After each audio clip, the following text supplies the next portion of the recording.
ฝันคิดว่าเจ้านั้นคืนมาก็นานแล้วนะเข็มเวลาจนนับบ่ได้เกือบเป็นเรื่องเล่ากาลครั้งหนึ่งในใจแต่บ่เคยเปลี่ยนไปยังอยู่ในใจเรื่อยมา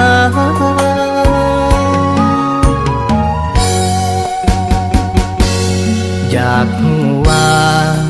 ตอนนี้น้องอยู่กับใครมีแล้วบ่คนหูใจเป็นจังใดคือบ่เห็นหน้านั่งเมื่อใจลอยคิดฮอดความหลังผ่านมาเมื่อข่าวเฮานั่งสบตาสัญญาว่าจะหากันอายอยู่ทางนี้ยังคิดฮอดทุกเวลาแนมดาวอยู่ฟ้าเหมือนได้สบตาน้องลาทางนั้นยินเสียงฟ้าห้องเฮ็ดให้ใจคิดฮอดกันเบิ่งฟ้าต่างหน้าทุกวันน้องนั้นสิคือกันบ่น้อง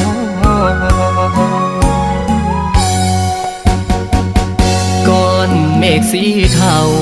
โฮมกันเข้าปิดดาวดวงนั้นสัญญาณใจเลยถือกี่ตัน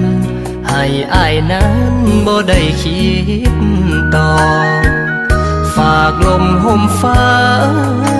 ไปบอกว่ามีคนรอหากได้ยินก็ช่วยติดต่อส่งข่าวได้บอกอายคิดฮอดน้อง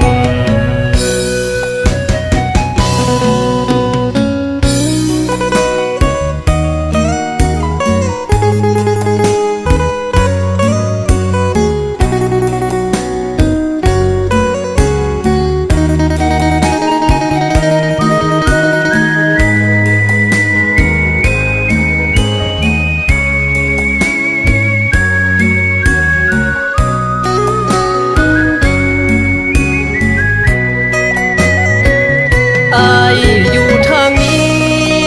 ยังคิดฮอดทุกเวลาแนมดาวอยู่ฟ้าเหมือนได้สบตาน้องลาทางนั้นยินเสียงฟ้าห้องเฮ็ดให้ใจคิดฮอดกันเบิ่งฟ้าต่างหน้าทุกวันน้องนั้นสิคือกันบ่น้อง